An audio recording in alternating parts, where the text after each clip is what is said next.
Hala, mga kababayan, alam nyo ba, itong si Roque, si Attorney Harry Roque pala ang abogado ng mga Duterte dito sa kaso nila sa ICC. At mabigatin po pala itong si Roque, no?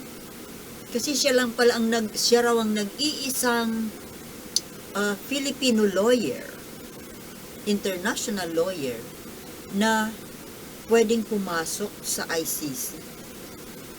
Bigatin, ano? Ang galing. Pinangarap ko rin yung international. Pero ito ka mo. Baka dala na naman ito ng katabilan kasi nito ni Binabaeng Roque. Kasi, gaya ng titulo ko dyan sa thumbnail, sinintensyahan niya yung mag-amang Digong at Sara Duterte. Sa paano pong paraan? Kasi, may nag-interview na naman yung po sa kanya. Ito ngang tungkol sa, nag-press release, tungkol sa kaso ng mga Duterte sa ICC. Ngayon, according to him, posible daw na makulong pag naaresto at makulong at ikukulong sa The Hague, Netherlands. Wow, ang layo, ano? Paano na lang yung, alam nyo, magsasanga-sanga na naman ang kwento ko. Bigla ko, naiisip-isip ko lang ho kasi ito. Ito ang tungkol sa kaso ni Sara, no? Siyempre, kung talagang matuloy nga po na maaresto itong mag-ama at ikulong sa abroad, sa Netherlands. Ito pong si Digong, di ba may asawa siya? Di bali na yung first wife wala naman silang pakialaman. Yung mag-ina niyang si Hanilet at saka yung anak niyang dalaga, ano to? Si Kitty ba yun? O di ibig sabihin maiiwanan niya? Okay lang dun sa nanay, pero yung, diba, yung bata, kumbaga mawawala ng ama. At lalo naman po itong si Sara. Di ba, maliliit pa mga anak niya. Mga elementary pa lang ata. O di maiiwanan. Tapos ang layo. Di ba, liban lang sana kung dito lang sa Pilipinas makukulong. Malapit, kumbaga, pwede mong dalawin kahit na araw-araw o linggo-linggo. Pero kung sa abroad, parang mahirap, ano? Kaso, yun na nga po. Siyempre, pag ikaw nilabag mo ang batas, nagkasala ka, ay dapat mong pagbayaran. Dapat lang. Kasi kung tutuusin, mas kawawa yung ano ba naman tungkol? Bakit kaya ako camera kaya ang may diferensya? Pabingi ang ano ko. Nagtatabingi.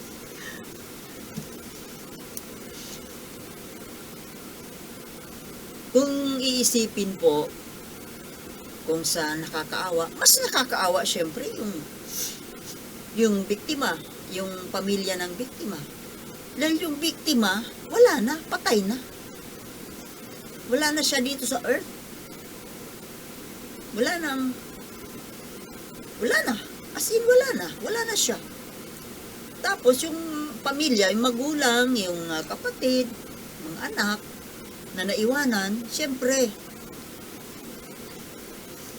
masakit po yun sa kalooban ng pamilya ng biktima. Kaya nga po, pag ang isang tao, ang isang kriminal, yun nga, kaya tinawag na kriminal dahil lumabag siya sa isang batas na ito nga po, yung ganyang kabigat na kasalanan yan. Ngayon, itong si Harry Roque,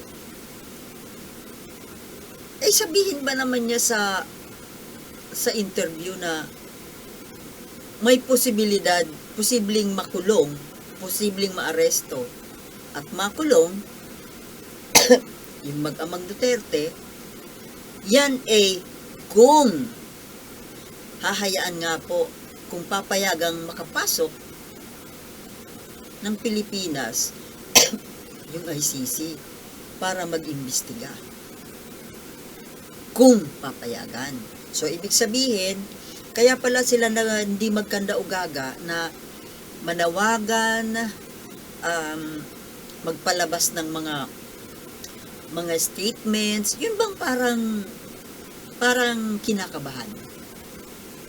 Kasi, alam niyo mga kababayan, alam po nila yan. Alam nila yan sa isip at puso nila na nagawa nila yung kasalanan yun. Alam nila yan. At siyempre, alam din natin na kapag tayo ay nagkamali o kapag tayo ay nagkasala, ay pagbabayaran natin yan. Kaya alam nila yan. Pati si Roque alam niya. Kaya nga nakapagsalita na siya na kapag nakapasok ang ICC dito sa atin at nag-conduct ng investigasyon, mapapatunayan nga dahil alam nilang totoong nangyari. Totoo na maging si Harry Roque, yung abogado mismo na imbis na magtanggol, ito ay publicly na nagsalita na makapasok lang dito ang ICC, posible na maaresto, dalhin sa Netherlands at makulong doon. O di, naniniwala siya. Abogado na yan, ha? Abogado ng suspect. Naniniwala na makukulong.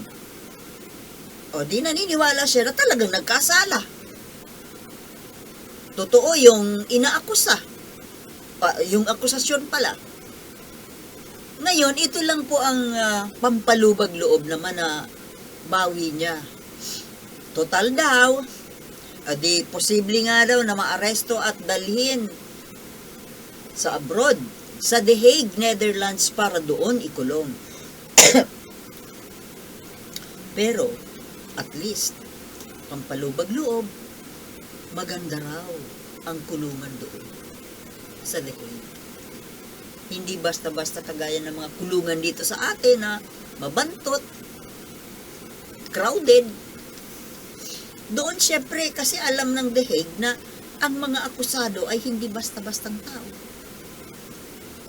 Usually mga matataas na tao, usually mga presidente. Yun po ang papel ng ICC. Mga malalaking tao, so ibig sabihin hindi sanay sa makapobreng environment. Hindi ano pa rin yun, bias pa rin, di ba, no? At ito po ang kumbaga pampalubag loob. Sabi ni Roque, okay lang daw kung makulong yung mag-ama doon sa Europe. Total naman daw siya yung abogado, ilalaban daw niya. Ilalaban niya at sigurado naman daw niyang mapapalaya niya. Makakalaya. Yun nga lang, kahit paano, makukulong pa rin. Makukulong pang samantala. Pero magagawan daw niya ng paraan na mailabas. Ano kaya reaksyon ng mag-amang Duterte pag narinig itong salitang ito ng kanilang abogado? Magugustuhan ba nilang the mere fact na naaresto, naakusahan, inaresto, ikinulong, nandoon na yung stigma yung kahihiyan, yung trauma, lalo na doon sa spoiled brat na sanay sa magaan at magandang buhay. Hindi sanay na nahihirapan, na dapat lahat ng ginusto ay nasusunod. Tapos ngayon ikukulong mo. Tapos anong laking kahihiyan yun sa buong mundo. Pero, alam niyo mga kaibigan, mga kababayan, kailangan po whether we like it or not, kay DDS supporter man kayo, makasara kayo, tatay-tatay digong kayo, alam po ninyo sa mga sarili ninyo, naniniwala kayo na talagang may kasalanan sila. At hindi lang po kasi basta anong klaseng kasalanan. Mabigat po Mabigat na kasalanan. Kaya, hindi po patas na hindi nila ito pagbayaran. Kailangan pong pagbayaran nila. Iba po yung bayad sa kabilang buhay sa kayong buhay dito. Dito mo ginawa, kailangan dito mo pagbayaran. Bukod sa dyan, may sagutin ka pa rin sa kabila.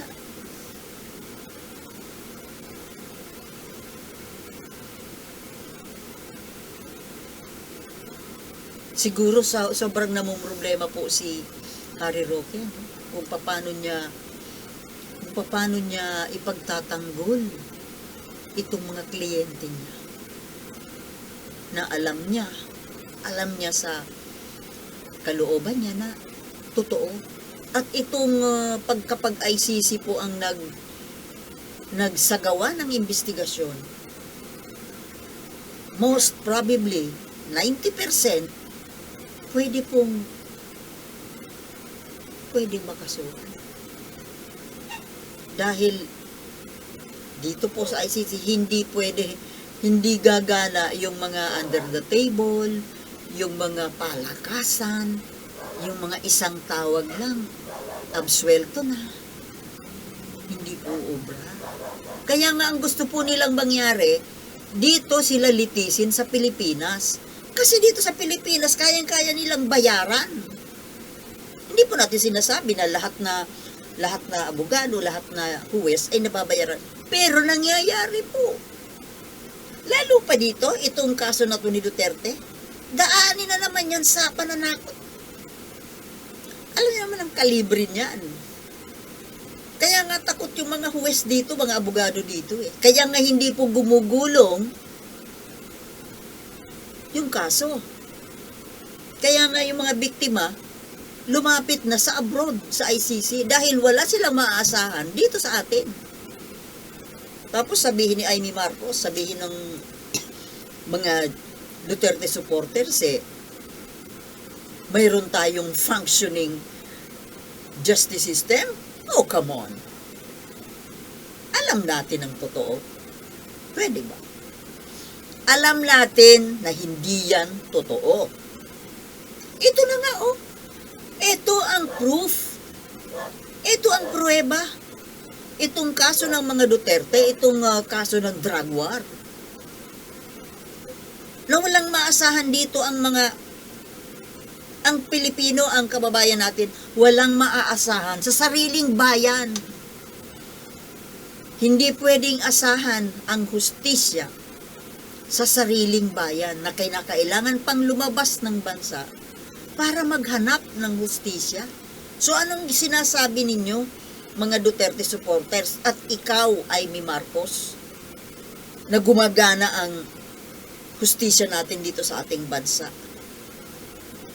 Masyado naman kayong bias mag-isip porque mahal ninyo yung akusado. Ewan. So mga kababayan, yun po ang topic natin ngayon, na itong si Harry Roque, siya na mismo ang nagsentensya sa mga kliyente niya. posible daw na makulong eh. Yun nga lang, magagawa niya ng paraan na ilaban at mailabas sa kulungan.